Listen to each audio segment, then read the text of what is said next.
بینەرانی عزیزی تەلەڤیزیۆنی کۆمەڵە سڵاوتان لێبێت. من ئەمیر بە بەرنمەیەکی تر لە پرسیار و وەڵام هاتوومەتەوە خزمەتان. ئەم بەرنمەیە هەروەک لە ناوەکەشیەوە دیارە بە شێوەی وەڵامدانەوە بە پرسیاری دیاریکرا و بەڕێوە دەچێت. پرسیارەکان دەتوانن پرسیاری بینەرانمان بن و یان ئامادەکارانی بەرنمەکە خۆیان بە ئامانجی تیژ خستنە سەر بەرنامە و ڕێبازی سیاسی کۆمەڵە و حیزبی کۆمونیستی ئێران بیان نەگۆڕێ. بەڵگەنامەکان، پەسەندکراوەکانی کۆنگرە و ناوەندە ڕسمیەکانی بڕیاردەران، ئەزمون و مێژووی خەباتی 50 ساڵەی ڕەوتی ئەمە، ئەدەبیاتی مارکسیستی لە پەیوەند لەگەڵ گۆڕانکاری و پێویستیەکانی سەردەم سەرچاوی وەڵامی پرسیارەکانمان دەبن. ئەم بەرنامەیە هەروەها هەوڵ دەدات زانیاری پێویست گرنگترین بابەتەکانی ڕۆژ پێشکەش بە بینەران بکات. دیارە هاوکاری بینەران بە تایبەت لە هێنانە گۆڕەی ناو جەماوەر سەبارەت بە هەڵوێستی کۆمونیستی لەسەر ئەم یا ئەو دیاردەی کۆمەڵایەتی دەتوانێت گەلێک بە کەڵک بێت. لە بەرنامەی هەفتەیەماندا وڵام بەم پرسیارانە دەدەینەوە. یەکەمیان، ئایا دوو شعاری حکوومەتی کاریگەری و ئازادی بێ قەید و شەرتی سیاسی کە حیزبی کۆمونیست بۆ بەدیهێنانی هەردووکیان خەبات دەکات هیچ ناتەباییەکیان پێکەوە نییە؟ و دووهەمیان، نەزەری ئێوە لەسەر تەوهینکردن بە بیر و باوەڕی ئەکسەریەتی خەڵک کە لەوانەیە لەژێر ناوی ئازادی بەیاندا بکرێ چییە؟ لەگەڵمان بن.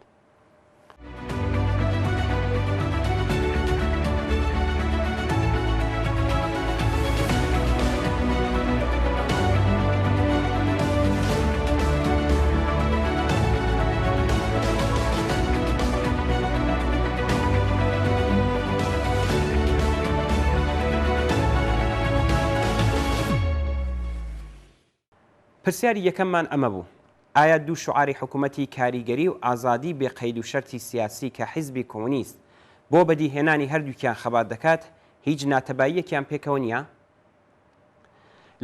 لە وەڵامی ئەو پرسیارەدا پێویستە بڵێین کە لە ڕوانگەی ئێمەوە بەرقەراربوونی بەرفراوانی ئازادیە سیاسیەکان ڕێگا خۆشکەری دامەزراندنی دەسەڵاتی چینی کرێکارە، وا بە دەسەڵات گەیشتنی چینی کرێکار ئازادی ئینسان بە معنای واقعی خۆی مەسەوەگەر دەکات. حکوومەتی کرێکاری دەسەڵاتی کەمایەتیەک نییە کە بە فێڵ و فیرۆ و یان بە کودەتادا بمەزرا بێ، یان نەسلا و نەسل لە بنەماڵەیەکە و بۆ بنەماڵەیەکی تر گواسترا بێتەوە. حکوومەتی کرێکاری تەنانەت حکوومەتی حیزبێکی دیاریکراویش نییە. حکوومەتی کرێکاری پارێزەری نظامی چەوسانەوە و ستەم و نابەرابەری نییە کە کەمایەتیەکی بچووک هەتا ئێستا بەسەر ژیانی کۆمەڵایەتیاندا سەپاندووە. حکوومەتی کرێکاری ڕەوتێکە تێیدا ئەکسەریەتی دانیشتوانی کۆمەڵ یانی کرێکاران لە ڕێگای شوراکان و ڕێکخراوە جەماوەریەکانەوە کۆنتترۆڵی هەموو ناوەندەکانی بەرهەمهێنان و هەموو سیستمی دابەشکردنی و تەوزیح لە هەموو قۆناغەکانیاندا بەدەستەوە دەگرن. دەستگای پان و بەرین و فاسدی بۆرۆکراسی بورژوازی هەڵدەوەشێنێتەوە و لە ڕێگای شوراکانی هەڵبژاردەی جەماوەرەوە لە خوارەوە بۆ سەرەوە دەستگایەکی حکوومەتی بێپێچ و پەنای واهادا دەمەزرێنێ کە ژیانی کۆمەڵ بە ئاسانی تێیدا بەڕێوە بچێ. دەوڵەتی کاریگەری بە معنای ڕاستەخینەی خۆی بەرامبەر بە هەموو لایەنەکانی ژیانی کۆمەڵ و بەرامبەر بە هەموو دانیشتوانی کۆمەڵ بە بەرپرسیار دەزانێ و بۆ دابینکردنی ژیانێکی ئاسوودە و ئینسانی بۆ هەمووان تێدەکۆشێ. دەستگاکانی بەڕێوەبەری دەوڵەت لەسەرەوە بۆ خوارەوە هەمویان هەڵبژاردن و هەر کات جەماوەر بە پێویستی بزانێ لە ڕێگای میکانیزمی دەسەڵاتدارێتی شوڕاییەوە دەتوانێت لە سەرکار لایەن بێت. حکوومەتی کرێکاری هەموو هەڵاواردنێکی جنسی و نژادی و نەتەوەیی هەڵدەوەشێنێتەوە و بەرابەری کامل و ڕاستەقینەی دانیشتوانی کۆمەڵ مسەوەگەر دەکات. حکوومەتی کرێکاری حورمەت و کەرامەتی شەخصی ئینسانەکان دەپارێزێ و بە دەستێوەردانی دەوڵەت لە ژیانی خصوصیان کۆتایی دێنێ. حکوومەتی کرێکاری هەڵسوڕانی سیاسی و حیزبی لە کەس قەدەغە ناکات و ئازادیە سیاسیەکان بە معنای ڕاستەقینەی وشە زەمانەت دەکات. بەشەری ئەمڕۆ لە باشترین بەشی ژیانی خۆیدا ئازادی لە نمونەی دەوڵەتانی دموکراتیکی بورژوازیدا تەجروبە کردووە کە کۆمەڵگای چینایەتین و سەرمایەداران تێیدا دەسەڵاتدارن. دموکراسیەک کە لەم وڵاتانەدا هەیە هەرگیز نەیتوانیوە پێویستی ئینسانی چەوساوە بە ئازادی واقعی دابین بکات و هێشتا لە هەزاران گۆشەوە شاردراوە بە ئاشکرا ئازادی ئینسان تیاندا مەحدود و تەنانەت بەرتەس کراوە. حکوومەتی کرێکاری هەموو ئەو کەند و کۆسپانەی کە لە دموکراتیکترین وڵاتی بورژوازیشدا لەسەر ڕێگای ئازادی ئینسان دانراوە لا دەبات و سەرنجام ڕێگا بۆ تواننەوە و لە بینچوونی هەر چەشنە دەسەڵاتێک بەسەر ژیانی ئینسان خۆش دەکات. بەڵام لێرەدا پێویستە بە نوکتەیەکی گەلێک گرنگ کە سەرچاوەی تەبلیغاتی بورژوازی لە دژی حکوومەتی کاریگەریە ئیشارە بکەین. مارکس لە لێکدانەوەکانی ژیرانە و زانایانەی خۆیدا بە شێوەیەکی علمی ئیسپاتی کرد کە هەر حکوومەتێک هەر ناوێکی لەسەر بێت و بە هەر وشەیەکی هەڵخەڵەتێنەر و فریوکارانە ڕازابێتەوە وەسیلەی پاراستنی دەسەڵاتی سیاسی و ئابووری چینەکە بەسەر چینێکی کۆمەڵایەتی تردا. دموکراتیکترین دەوڵەت لە وڵاتانی سەرمایه‌داریدا هیچ شتێک غەیری وەسیلەی فەرمانڕەوایی چینی بورژوا بۆ پاراستنی پەیوەندیەکانی سەرمایه‌داریە. دەوڵەت لەم وڵاتانەدا پارێزگاری لە هەلومەرجێک دەکات کە تێیدا کرێکار ناچارە بۆ زیندومانەوەی خۆی هێزی کاری بخاتە خزمەت کەڵەکەبوونی سەروەت و سامانی کەمایەتیەکی بچووک. لەوەها حکوومەتێکدا بەدەستهێنانی هیچ مافێکی کرێکاری لە زیادکردنی حەقدەستەوە بگرە هەتا کەمکردنەوەی سەعاتی کار، هەتا ئەمنیەتی شوێنی کار، هەتا بیمەی بێکاری و شتیتر بەبێ خەبات و کەشمەکەشێکی ڕۆژانە لەگەڵ سەرمایه‌داراندا بەدەست نایەت و لەم کێشەیەدا دەوڵەت و هەموو قانونە ڕسمیەکانی دادگا و پۆلیس و زیندان و تەنانەت هەموو دابوونەریتەکانی ناو کۆمەڵیش لەبەری سەرمایه‌داریدان. هیچ کرێکارێک لە پێشکەوتوترین وڵاتانی سەرمایه‌داری سەنعەتیدا نییە کە خۆی لە دەیان و سەدان تەجروبەی ڕاستەوخۆی ئاوادا بەشدار نەبوو بێ. کەوابوو چه وڵاتانی پێشکەوتوی سەرمایه‌داری کە هێندێک لە مافە دیموکراتیکەکان سلمێنراون، چه لە وڵاتانی دواکەوتوو کە خەڵکی زەحمەتکێش لە هەر چەشنە ئازادیەک بێ بەشکراون و وەڵامی هەر داخوازی و ناڕزایەتیەک بە زیندان و ئەشکەنجە و باڕوت و گولە دەدرێتەوە، لە هەردوو جۆریاندا ئەرکی دەوڵەت پارێزگاری لە وەزعەیەکەوەها کە ئەو هەیەی، یعنی پارێزگاری لە نظامی چەوسێنەرانەی سەرمایه‌داری. وەها دەوڵەتێک شیاوی چناوێکە غەیری دیکتاتۆری سەرمایه‌داری. دیکتاتۆری تانە و تەشەر نییە لە سەرمایه‌داری و وشەیەک نییە کە لە پرۆپاگەندەیەکی تەبلیغاتیدا بەکار هاتبێت، بەڵکو معنای ڕاستەقینە و بێپێچ و پەنای هەر دەسەڵاتێکی دەوڵەتیە کە بورژوازی بە خەشڵی دموکراسی دەیڕازێنێتەوە. هەر بەم پێیە حکوومەتی کرێکاریش کە کۆتایی بە دەسەڵاتی ئابووری و سیاسی چینی سەرمایه‌دار دێنێ و ڕێگای چەوسانەوە و کەڵەکەکردنی سەروەت و سەرمایەی لێ دەبەستێت، دیکتاتۆری چینی کرێکارە بۆ کۆتایی هێنان بە نیزامێک کە تێیدا کەمایەتیەکی بچووک بە قیمەتی تێداچوونی زەرەر و زۆری گیانی زۆربەی ئینسانەکانی کۆمەڵ ئاسوودەیی و ژیانی بەختەوەرانەی خۆیان نەسلا و نەسل دابین دەکەن. دەسەڵاتێکە بۆ دامەزراندنی کۆمەلگای عادڵانە و ئازادی سۆسیالیستی. دەسەڵاتێکە بۆ نەهێشتنی هەر چەشنە دەسەڵاتێک. هەروەک لە سەرەتادا وتمان حکوومەتی کرێکاری دەسەڵاتی جەماوەرێکە کە لە شوڕاکانی سەراسەری خۆیاندا کۆبوونەتەوە و کرێکاران بەهۆی ئەوەی کە ئەکسەریەتی دانیشتوانی کۆمەڵ پێکدێنن لەم ڕێگایەوە حکمی خۆیان جێبەجێ دەکەن. تەنانەت حیزبێکی سیاسی کۆمونیستیش هەر لەو ڕێگایەوە دەتوانێت لە بەهێزکردن و سەقامگیرکردنی حکوومەتی کرێکاریدا دەور ببینێ و وەکو هەر حیزبێک و ڕێکخراوێکی سیاسی دیکە تێدەکۆشێ و خەت و ڕێبازی سیاسی خۆی بەرەو پێش دەبات.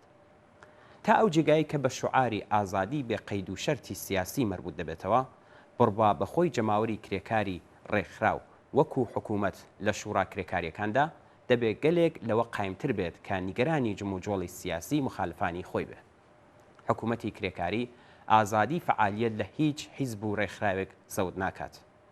ئەوەی کە حکوومەتی کرێکاری لە دەورەی دەسەڵاتی سیاسی خۆیدا دەستی بۆ دەبات، پێداچوونەوە بە فەرمانی ئازادی بێ قەید و شەرتی سیاسی نییە، بەڵکو هەڵوەشانەوەی مافی مالکیەتی سەرمایه‌دارانە بەسەر سەروەت و سامانێکدا کە لەژێر دەسەڵاتی سیاسی بورژوازیدا و لە بەرهەمی ڕەنج و شان و ئارەقی نێوچاوانی چینی کرێکار پێکیانەوە ناوە. حکوومەتی کرێکاری مافی هەڵسوڕانی سیاسی لەلایەنگرانی بورژوازی ناسێنێتەوە، بەڵکو مافی چەوسانەوەی کرێکارانیان پێنادات. هاتوو هاواری بورژوازی لە دەست حکوومەتی کرێکاری لەبەر ئەوە نییە کە نیگەرانی تەعتیلبوونی هەڵسوڕانی سیاسیەکەی بێت، نیگەرانی هەڵوەشانەوەی حیزبەکەی بێت، چونکە چینی کرێکاری بە دەسەڵات گەیشت و پێویستی بەوە نییە ئەو کارە بکات، بەڵکو ئەمە هاواری لە دەستچوونی حەقی نامەشروعی ئەو بەسەر سەرمایە و مالکیەتیەکەیەتی کە بەرز دەبێتەوە، کە ئەوەیە ئەو مقاومەتەی کە حکوومەتی کرێکاری بە ناچار دەبێ تێکی بشکێنێ. شعاری ئازادی بێ قەید و شەرتی سیاسی لە هەمان کاتدا کە داخوازیەکی ئەمڕۆی کرێکارانە لە حکوومەتی بورژوازی یەکێک لە خاڵە گرینگەکانی قانونی ئەساسی سبەی ڕۆژی دەسەڵاتی کرێکارانیشە.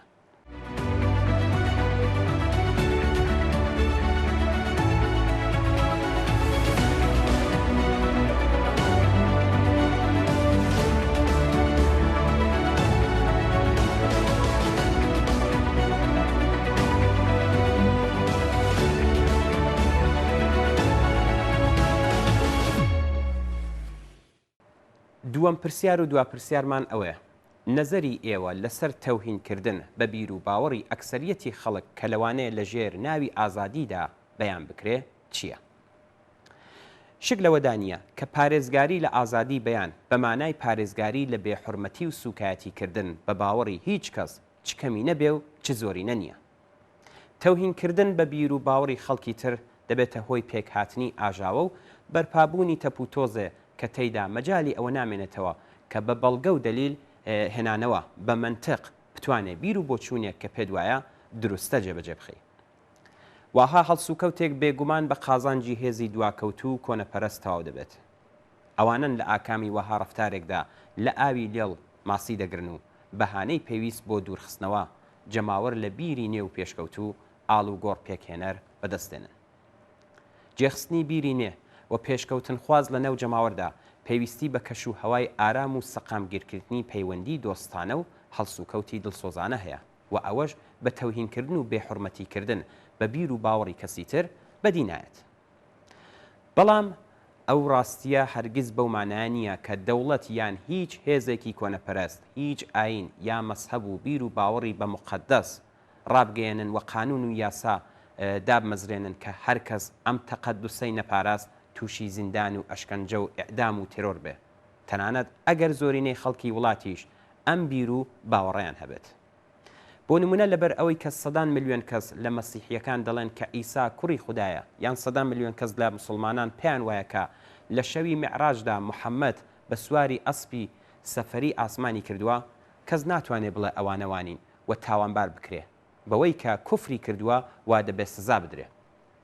بادیسان بۆ نمونە لەبەر ئەوەی کە 10 ملیۆن کەس لە خەڵکی بریتانیا شاو شاژنیان خۆش دەوێت کەس بۆی نەبێت لەسەر ژیان و دەور و نەقشیان قسەیەکی دژبەوام بکات. بەم جۆرە دنیا دەگەڕێتەوە بۆ 100 ساڵ لە مۆبەری خۆی و پشکنینی بیر و باوەڕی ئینسانەکان دەبێتە کارێکی ئاسایی. لەم پەیوەندیەدا پێویستە بڵێن کە یەکەم ڕەتکردنەوەی ئاین و بیر و باوەڕێک فەرقی هەیە لەگەڵ تەوهینکردن و بێحورمەتیکردن بە هەست و باوەڕی خەڵک. دووهەم ئەگەر تەوهینکردن کارێکی ناحەز و ناڕەوایە سەدان ئەوەندە ناحەستر و ناڕەواتر پێشێلکردنی مافی سەرەتایی ئینسانە بۆ دەربڕینی بۆچوون و نەزەری خۆی لەسەر هەموو مەسەلەیەک و لەوانە لەسەر ئاین و بیر و باوەڕی زۆرینەی خەڵکیش. لە بەرنامەی ئێمەدا قسە لەسەر ئازادی بێ قەید و شەرت کراوە بۆیە ئێمە لەسەر نەبوونی هیچ چەشنە قەید و شەرتێک بۆ تەبلیغ و دەربڕینی بیر و باوەڕ پێدا دەگرین. هەتا هیچ کەس نەتوانێت بە بیانی ئەوەی کە ئەم یا ئەو ئاین بیر و باوەڕی گشتیە ڕێگا لە ئازادی بەیان و باوەڕی کەسی تر بگرێ و بربەستی بکات. تەنیا لە شۆڕشێکی ئازادیە کە خەڵک ماف و توانای ئەوە وەدەستێنن لەسەر ئەم یا ئەو بیر و باوەڕ قەزاوت بکەن و ئازادانە بڕیار بدەن. بوونی ئازادی بێ قەید و شەرت هەم ڕادەی بارگرانی بیر و بۆچوونی نار دەباتە سەرێ و هەم ڕادەی تەوهین کرد و بێحورمەتیکردن بە بیر و بۆچوونی جیاوازیش دێنێتە خوارێ. کۆماری ئیسلامی کە ئیزن بەخۆی دەدات بە بیانووی تەوهین بە پێغەمبەری ئیسلام فەرمانی کوشتنی سەلمان ڕەشتی نووسەری ئینگلیسی دەرکات خۆی نەک هەر بە بیر و باوەڕی خەڵکی تر تەوهین و سوکایەتی دەکات بەڵکو پەیڕەوانی بیر و باوەڕ و ئاینی دیکە زیندانی ئەشکەنجە و ئیعدام دەکات.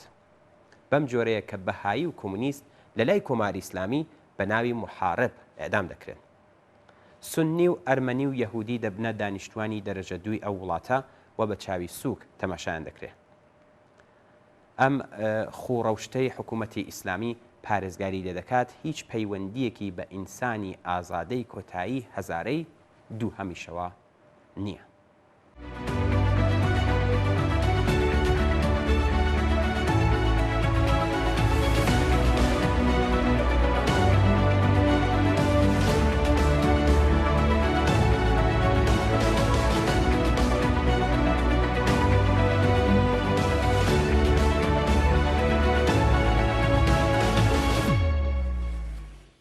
بەڵە بینەرانی ئازیز بەم شێوەیە گەشتینە بەرنمەیەکی تر لە پرسیار و وڵام هیوادارین کە جێگەی سەرنجی ئێوەی خۆشەویستیش بووبێت و کەڵکی پێویستیشتان لێوەرگرت بێت تا بەرنمەیەکی تر و هەفتەیەکی تر هەر شاد و بەختەوە.